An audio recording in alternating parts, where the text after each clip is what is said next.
Imagine, for just a moment, that the bank of the future is no longer a physical place you walk into. Honestly, it's not even a distinct app on your phone that you actively open to check a balance or transfer funds.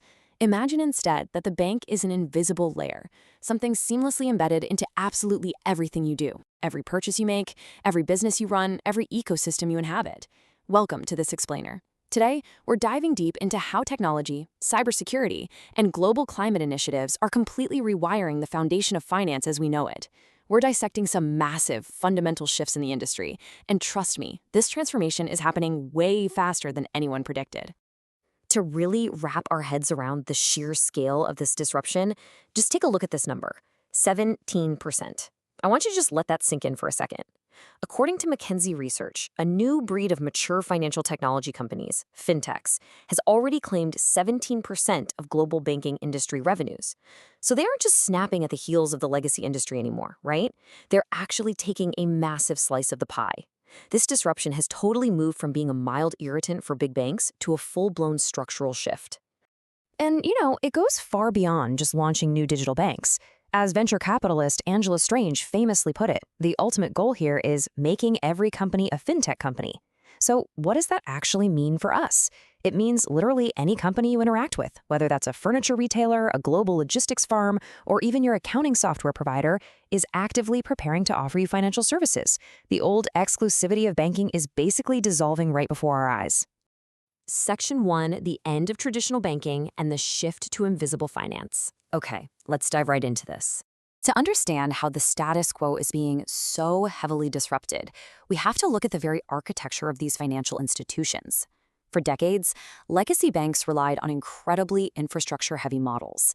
They were defined by massive physical branch networks, highly conservative risk appetites, and frankly, high transaction costs. But the pandemic radically accelerated digital adoption, which completely cleared the path for neobanks, fully digital entities like Revolut and Nubank. These agile, digital-only challengers operate without all that heavy overhead. They're leveraging real-time data to offer highly personalized, user-centric services, completely rewriting what you and I expect from a financial institution. But the real game changer here is embedded finance. Think about what happens when your absolute favorite retail brand or tech platform seamlessly integrates banking-like services like payments, lending, or even deposit accounts directly into their own app. You don't go to a traditional bank to get a loan for a couch anymore. The furniture retailer offers you the financing right there at the checkout screen. The actual mechanics of this are brilliant. Brands like IKEA and Walmart are using banking as a service infrastructure to pull this off. Step 1, the retailer simply embeds the financial product. Step 2, you, the customer, never even leave their app.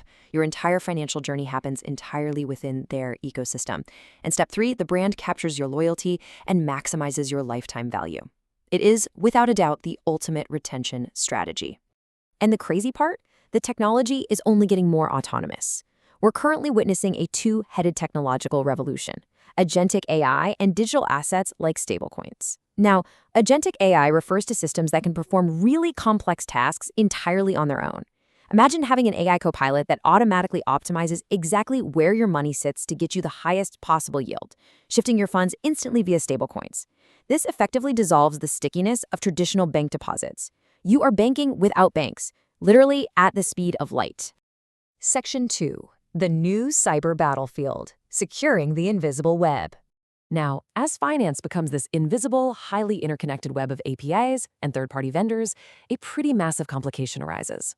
We are stepping into an unprecedented cyber arms race. Just look at this staggering figure. According to IBM's 2023 Cost of a Data Breach report, the average cost of a data breach in the financial sector is $5.9 million. That is the second highest globally, sitting right behind healthcare. So the very same digital transformation that brings us seamless mobile banking and embedded finance is also vastly increasing the attack surface for cybercriminals. The iOS Journal on Cybersecurity breaks down exactly what these institutions are facing on the ground. At the macro level, sure, it's a networked battlefield, but at the micro level, it still relies heavily on human deception. We're talking phishing attacks, tricking employees into revealing credentials, it's insider threats completely bypassing traditional perimeters, and as we connect more and more smart devices to our lives, IoT vulnerabilities are rapidly growing, basically offering hackers front-row seats and new backdoors right into highly sensitive financial data. But the industry is fighting back. Security can't just be reactive anymore. It absolutely must be proactive. And this brilliantly illustrates how institutions are changing their defense strategies. They're deploying AI-powered threat hunting to detect anomalies in real time, well before a breach even occurs. They are exploring decentralized identity verification using blockchain, meaning there is no central database for hackers to steal from. And looking a bit further ahead, they are preparing for quantum computing, which definitely threatens current encryption, but also offers the incredible promise of virtually unbreakable quantum cryptography. Section 3. Financing a Sustainable Future. The Responsibility Shift. Let's elevate the conversation a bit here, because while technology and security dictate how this invisible bank operates, we also have to look closely at what it is actually funding. The global financial system is being called upon to finance the transition to a sustainable, equitable world. Now, what's really interesting about this is the visual metaphor of the sailing yachts from the UN Environment Program Finance Initiative report. It perfectly captures what is happening at a systemic level. You've got over 350 banks across 87 countries, all navigating these complex, shifting geopolitical and economic winds, but they are aligning toward a unified direction, the principles for responsible banking. The scale of this alignment is just breathtaking. The signatories of these principles represent over $98 trillion. To put that into perspective, that is approximately 50% of all global banking assets. Half of the entire world's banking capital is now formally committed to aligning its business strategy with society's broader goals, like the Paris Agreement and the Sustainable Development Goals. So where is all that capital actually going? Well, the framework outlines 4 critical priorities. First up, climate change mitigation, actively shifting away from high-polluting models and funding clean technologies. Second, protecting nature and biodiversity. Third, fostering healthy and inclusive economies through things like financial inclusion and gender equality. And fourth, upholding human rights. It really is a fundamental rewiring of how capital is allocated globally. But here is the absolutely crucial point. This isn't just corporate philanthropy. It's a hardened, calculated business strategy. And the data proves it. According to the MSCI Sustainability Institute, PRB signatory banks actually pay, on average, 1 full percentage point less for equity and debt capital than their non-signatory peers. That's huge.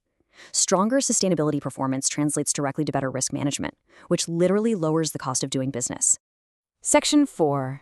The new financial ecosystem, a fragmented yet incredibly advanced map. When you synthesize all these massive forces we've talked about, embedded finance, cyber threats, sustainability, what does the map of global finance actually look like tomorrow? Let's move to and see how this builds a completely new picture. As McKinsey's data clearly shows, we are seeing a profound shift toward regionalism. For a really long time, the ultimate dream was the global universal bank. But revenue structures vary wildly by region now. Banks in North America rely super heavily on wealth management and capital markets, while banks in places like Southeast Asia and Africa are leapfrogging legacy systems entirely to build digital AI-first transactional models right from scratch. The monolithic global bank is essentially breaking apart into highly specialized regional powerhouses. To survive in this fragmented, hyper-competitive new map, banks have to adopt what's called multi-speed banking. They are essentially forced to run 2 totally different companies at once. On one hand, they must maintain absolute control, ultimate resilience, and strict risk management at their core. But simultaneously, they have to run breakthrough innovations like agentic AI and blockchain tokenization at the absolute speed of light. Precision at speed. That is the ultimate challenge for these institutions today. So we've seen how the invisible bank is everywhere and nowhere all at once. It's fully embedded in our favorite apps, it's guarded by artificial intelligence, and it is tasked with nothing less than funding the survival of our planet. But as the lines between retailer, software provider, and bank completely dissolve, it leaves us with one critical, provocative question to ponder. In an AI-driven, decentralized, and radically transparent future, who will you truly trust with your financial identity? Take some time to think about that as you navigate this entirely new financial ecosystem. Thanks for joining me on this explainer, and remember to keep questioning the systems around you.